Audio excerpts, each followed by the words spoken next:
نحمده ونصلي على رسوله الكريم أما بعد فأعوذ بالله من الشيطان الرجيم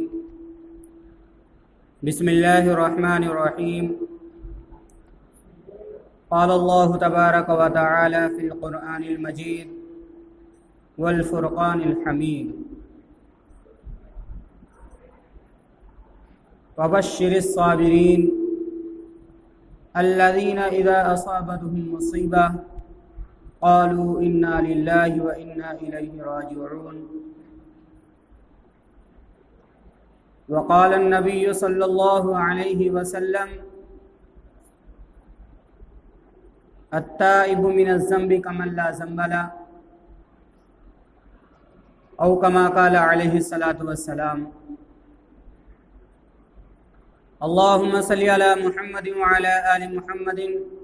كما صليت على إبراهيم وعلى آل إبراهيم إنك حميد مجيد اللهم بارك على محمد وعلى آل محمد كما باركت على إبراهيم وعلى آل إبراهيم إنك حميد مجيد يا رب صل وسلم دائما أبدا على حبيبك خير الخلق كلهم۔ میرے محترم بزرگوں اور دوستو، اللہ تبارک و تعالیٰ کا بہت بڑا احسان ہوا، اس کا کرم ہوا کہ اس نے ہم اور آپ کو نماز جمعہ کی ادائیگی کے لیے اپنے مبارک گھر کے اندر جمع فرمایا۔ اللہ تبارک و تعالیٰ سے دعا ہے اللہ تبارک و تعالیٰ ہم اور آپ کا یہاں پر جمع ہونا قبول فرمائے، جو باتیں سنیں اس پر ہم سب کو عمل کرنے والا بنائے اور ہمارے لیے ذریعہ آخرت اور ذریعہ نجات بنائے۔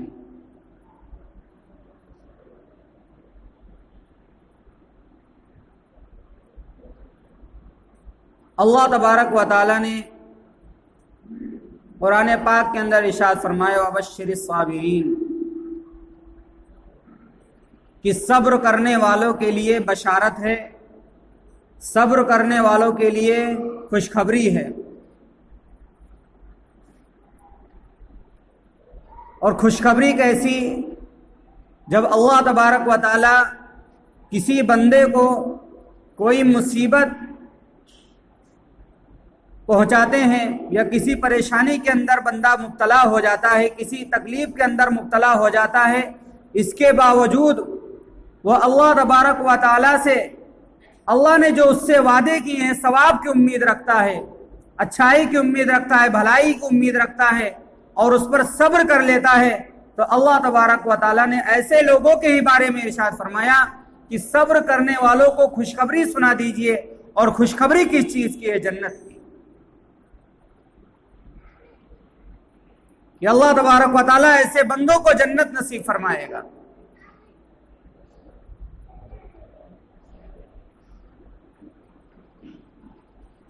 انسان کو جب کوئی تکلیف پہنچتی ہے، کوئی مصیبت پہنچتی ہے، کسی دکھ و تکلیف کے اندر مبتلا ہوتا ہے اور اس کا یقین اللہ کی ذات پر بالکل پورا ہوتا ہے، سچے پکے دل کے ساتھ اللہ کی ذات پر بھروسہ کرنے والا ہوتا ہے، تو اگر اسے کوئی پریشانی پہنچتی ہے تو وہ یہ سمجھتا ہے کہ اللہ تبارک و تعالیٰ نے میری قسمت میں یہ پریشانی لکھی تھی، اللہ نے یہ پریشانی، یہ مصیبت میری قسمت کے اندر لکھ دی تھی، اس لیے مجھے یہ تکلیف پہنچ گئی۔ اور جب آدمی اس بات کو سوچ لیتا ہے کہ جو کچھ بھی ہو رہا ہے سب اللہ تبارک و تعالیٰ کی طرف سے ہو رہا ہے، تو اسے ایٹومیٹک صبر آ جاتا ہے۔ کوئی چیز کھو جاتی ہے، کوئی تکلیف پہنچ جاتی ہے، کوئی حادثہ پیش آتا ہے، کسی کا انتقال ہو جاتا ہے، کوئی چیز کھو جاتی ہے، اس پر آدمی اس بات کو مد نظر رکھ کر کہ اللہ نے میری قسمت میں ایسا لکھا تھا صبر کر لیتا ہے، تو دل کو ایٹومیٹک اللہ تبارک و تعالی سکون عطا فرما دیتا ہے۔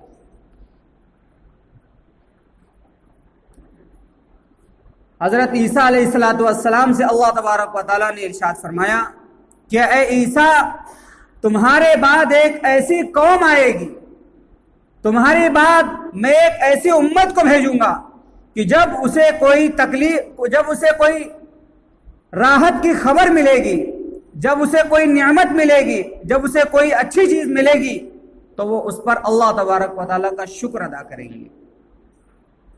اور جب ان کو کوئی پریشانی ہوگی، کسی مصیبت کے اندر مبتلا ہوں گے، کسی تکلیف کے اندر مبتلا ہوں گے، اور وہ بندے اللہ تبارک و تعالیٰ نے جو ان سے وعدے کیے ہیں ان وعدوں کی امید رکھے گا، ثواب کی امید رکھے گا اور صبر کرے گا، اور نہ تو ان کے پاس حلم یعنی سمجھداری، برداشت کی قوت، برداشت کرنے کی طاقت ہوگی، اور نہ ہی ان کے پاس علم ہوگا. عیسیٰ علیہ السلام نے کہا کہ اے اللہ، پھر وہ لوگ ایسا کیسے کر لیں گے کہ نہ ان کے پاس علم ہوگا نہ علم ہوگا. اللہ تبارک و تعالیٰ نے عیسیٰ علیہ السلام سے فرمایا کہ اے عیسیٰ، میں ان لوگوں کو اپنے علم میں سے علم عطا کروں گا اور اپنے علم میں سے علم عطا کروں گا. جب میرا علم انہیں مل جائے گا تو ہر طرح کے برداشت کرنے کی طاقت کا مادہ ان کے اندر پیدا ہو جائے گا. میرا علم جب ان کے علم سے مل جائے گا، میں اپنا علم ان کو عطا کر دوں گا، اپنے علم میں سے میں انہیں علم دے دوں گا، تو انہیں ہر چیز کا علم ہو جائے گا، ہر چیز سے باخبر ہو جائیں گے. ایک اور جگہ آپ صلی اللہ علیہ وسلم کا ارشاد ہے، رسول اللہ صلی اللہ علیہ وسلم نے ارشاد فرمایا کہ بندہ پہلی بار ہی میں صبر کر لیتا ہے، ثواب کی امید رکھتا ہے، یعنی اسے کوئی مصیبت پہنچے، کوئی دکھ پہنچے، کوئی تکلیف پہنچے، اور پہلی بار ہی میں وہ صبر کر لے، ثواب کی امید رکھ لے، تو اللہ تبارک و تعالیٰ ایسے بندے کے لیے جنت سے کم بدلے پر راضی نہیں ہوگا، یعنی اسے جنت مل کر کے رہے گی. پہلی بار کا صبر کیا ہوتا ہے؟ پہلی بار کے ثواب کی امید کیا ہوتی ہے؟ آدمی کو کوئی پریشانی پہنچی، کوئی دکھ تکلیف کے اندر مبتلا ہوا، کسی سے نہیں کہا، بس یہی سمجھ لیا کہ میرے اللہ کو جیسا منظور تھا، میرے مالک کو میرے ساتھ جیسا کرنا تھا، میرے اللہ نے میری جیسی قسمت لکھی تھی ویسا میرے ساتھ ہو گیا، پہلی بار میں ہی صبر کر لیا، تو اللہ تبارک و تعالی ایسے بندوں کو جنت کا داخلہ نصیب فرمائے گا.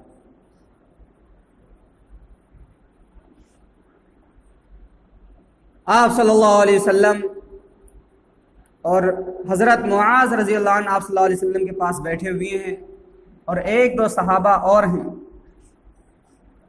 وہ کہتے ہیں کہ آپ صلی اللہ علیہ وسلم کی صاحبزادیوں میں سے ایک خادم آیا اور آپ صلی اللہ علیہ وسلم سے کہنے لگا کہ آپ کی فلاں صاحبزادی کے بچے کی حالت نازک ہے، وہ نزع کی حالت میں ہے، یعنی موت کے قریب ہے. تو آپ صلی اللہ علیہ وسلم نے انہیں پیغام کہلا بھیجا کہ جاؤ ان سے کہہ دو کہ جو اللہ تبارک و تعالیٰ کا ہے اللہ نے لے لیا، اور جو کچھ اللہ نے عطا کیا وہ سب اللہ ہی کا ہے. جاؤ ان سے کہہ دو صبر کریں اور اس کے اوپر اللہ تبارک و تعالیٰ سے ثواب کی امید رکھیں. تو انسان کو جب کوئی پریشانی، کوئی مصیبت، کوئی دکھ و تکلیف پہنچتا ہے، کسی پریشانی کے اندر مبتلا ہوتا ہے، تو صرف یہ سمجھ لے اور صبر کہہ لے، پہلے ہی مرحلے کے اندر کسی سے کہنا سننا نہیں، اس طریقے سے صبر کر لے کہ کسی کو پتہ ہی نہ چلے، صرف اسے پتہ ہو اور اللہ تبارک و تعالیٰ کو پتہ ہو. جب بندہ اس طریقے سے کرتا ہے تو اللہ کی مدد ہر عمل کے اندر، ہر کام کے اندر شامل حال ہوا کرتی ہے.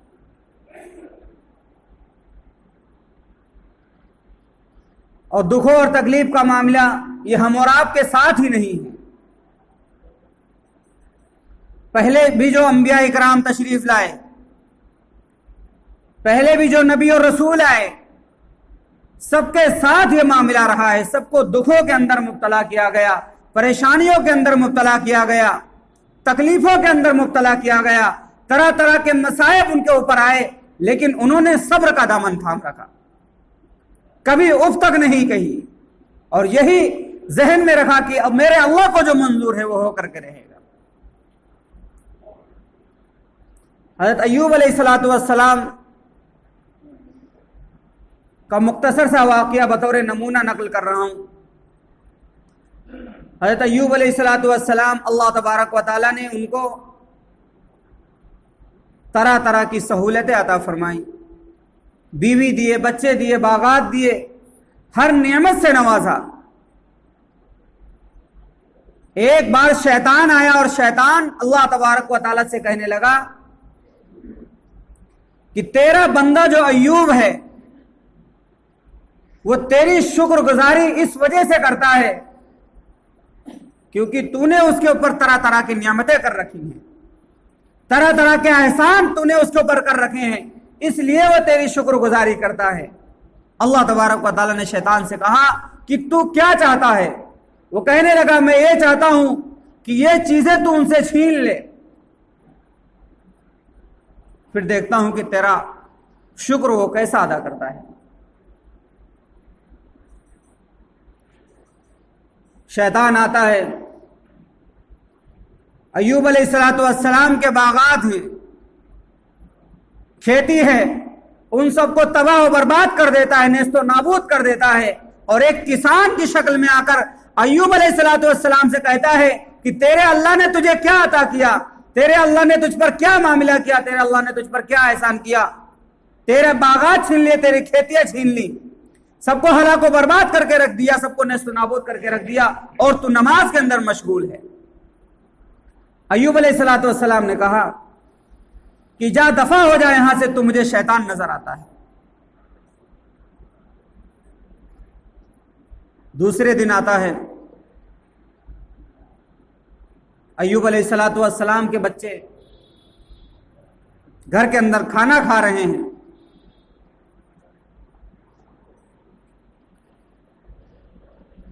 اور چھت گر جاتی ہے۔ دوسرے دن ایوب علیہ الصلوۃ والسلام کے پاس آ کر کے شیطان کہتا ہے کہ تیرے اللہ نے تجھے کیا دیا، تیرے اللہ نے تجھے کون سی نعمتیں دی، تجھ پر کون سا احسان کر دیا، تیرے بیوی بچے سب ہلاک ہو گئے، تیرا گھر ہلاک و برباد ہو گیا، نیست و نابود ہو گیا، اور یہاں تک کہ تیرا ایک بچہ جس کا بھیجا ناک کے راستے سے نکل گیا۔ ایوب علیہ الصلوۃ والسلام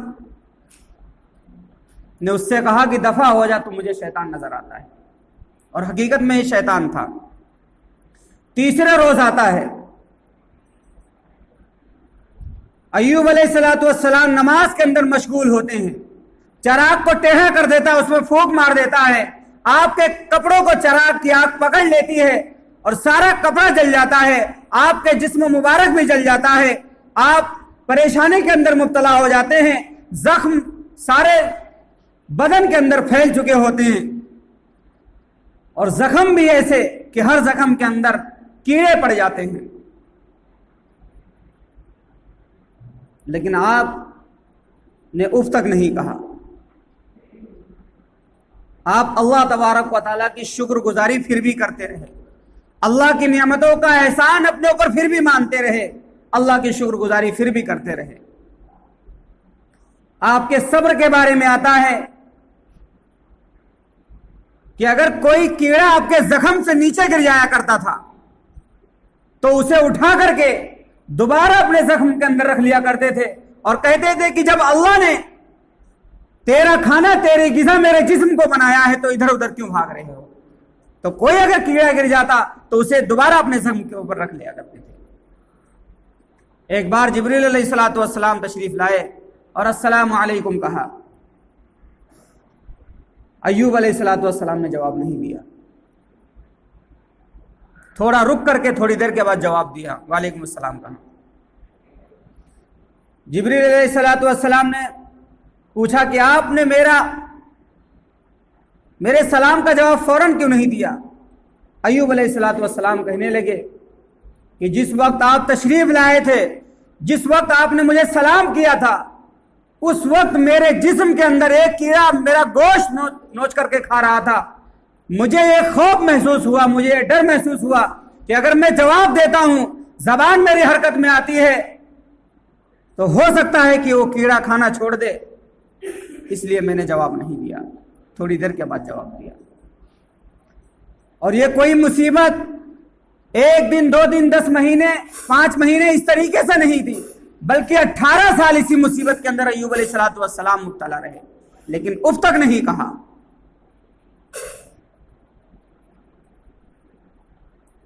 آخر کیا چیز تھی؟ اللہ تبارک و تعالیٰ کی عظمت کو بسائے ہوئے تھے، نبی تھے، اللہ کے پیارے محبوب تھے، اللہ کے پیارے بندے تھے، پھر بھی اللہ تبارک و تعالیٰ نے اپنے پیارے محبوب کو مصیبت کے اندر مبتلا کر دیا اور ساری دنیا کو دکھلا دیا کہ میرا پیارا محبوب بھی ہے تو اسے بھی میں مصیبت کے اندر مبتلا کر سکتا ہوں۔ اور اس نے ایسا مظاہرہ کیا، اللہ تبارک و تعالیٰ نے خود ارشاد فرمایا انا وجدناہ صابرا، کہ ہم نے ان کو صبر کرنے والا پایا۔ اور بعض مرتبہ ہوتا بھی ایسا ہی ہے کہ اللہ تبارک و تعالیٰ جس بندے سے زیادہ محبت فرماتے ہیں تو اس سے نعمتیں چھیننا مقصد نہیں ہوتا ہے، بلکہ اس کا امتحان لینا مقصد ہوتا ہے، اور جب بندہ امتحان کے اندر پاس ہو جاتا ہے تو اسے ڈبل ثواب عطا کر کے اسے واپس لوٹا دیا جاتا ہے۔ اللہ تبارک و تعالیٰ نے ایوب علیہ السلام کو صحیح فرما دیا، صحت عطا فرما دی، بیوی بچے باغات وغیرہ ساری کی ساری چیزیں دوبارہ عطا فرما دی۔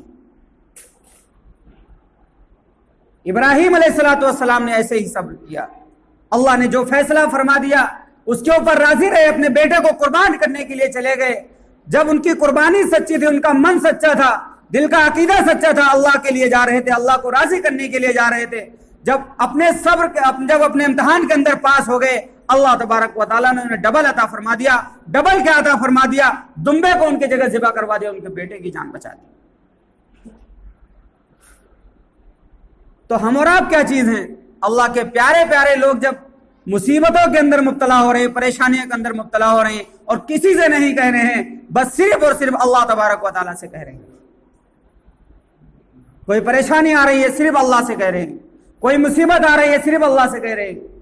اور ہونا بھی یہی چاہیے، اگر کسی مصیبت کے اندر، کسی پریشانی کے اندر مبتلا ہوتے ہیں تو کسی سے کہنے کی ضرورت نہیں ہے، آئیں اللہ تبارک و تعالیٰ کے سامنے اپنے ہاتھ پھیلائیں اور صرف اللہ سے مدد مانگیں کہ اے اللہ میرے اوپر یہ فلاں مصیبت کا پہاڑ ٹوٹ گیا ہے، اس کا کوئی حل نکال دے، مجھے صبر عطا فرما دے۔ رسول پاک صلی اللہ علیہ وسلم نے انصار کی عورتوں سے ارشاد فرمایا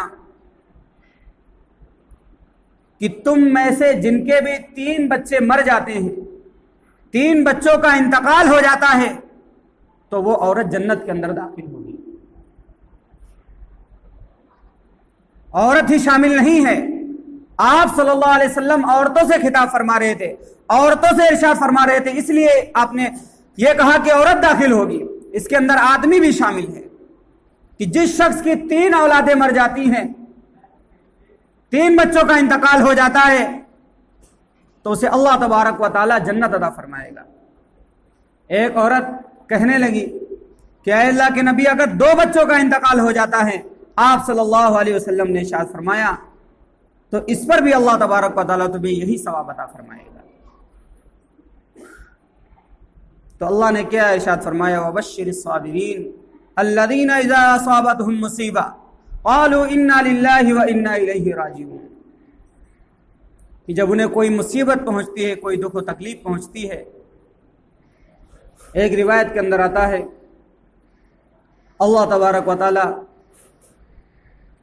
ملک الموت یعنی جو روح قبض کرتا ہے اس فرشتے سے ارشاد فرماتے ہیں کہ تو نے میرے فلاں بندے کی روح نکال لی۔ وہ کہتے ہیں کہ اللہ ہاں نکال لی۔ تو نے فلاں کے محبوب کی جان لے لی، ان کی روح نکال لی۔ فرشتہ کہتا ہے کہ ہاں اللہ نکال لی۔ اللہ تبارک و تعالیٰ پھر ارشاد فرماتا ہے کہ جس کے یہاں تو نے روح نکالی ہے، جس کے محبوب کی تو نے روح نکالی ہے، اس نے کیا کہا؟ تو وہ کہتا ہے کہ اے اللہ، اس نے تو یہی کہا انا للہ و انا الیہ راجعون، کہ جو کچھ بھی ہے وہ سب اللہ ہی کا تو ہے۔ ہم اور آپ یہاں بیٹھے ہوئے ہیں، ساری دنیا، ساری چیزیں، ساری انسانیت، یہ سب اللہ تبارک و تعالیٰ ہی کی امانت ہے۔ اس کی مثال آسانی کے ساتھ اس طریقے سے سمجھیں کہ ہم کسی کو قرضہ دیتے ہیں، قرضے کے طور پر پیسے دیا کرتے ہیں، جب قرضے والے سے جب ہمارا من کرتا ہے لینے کے لیے پہنچ جاتے ہیں،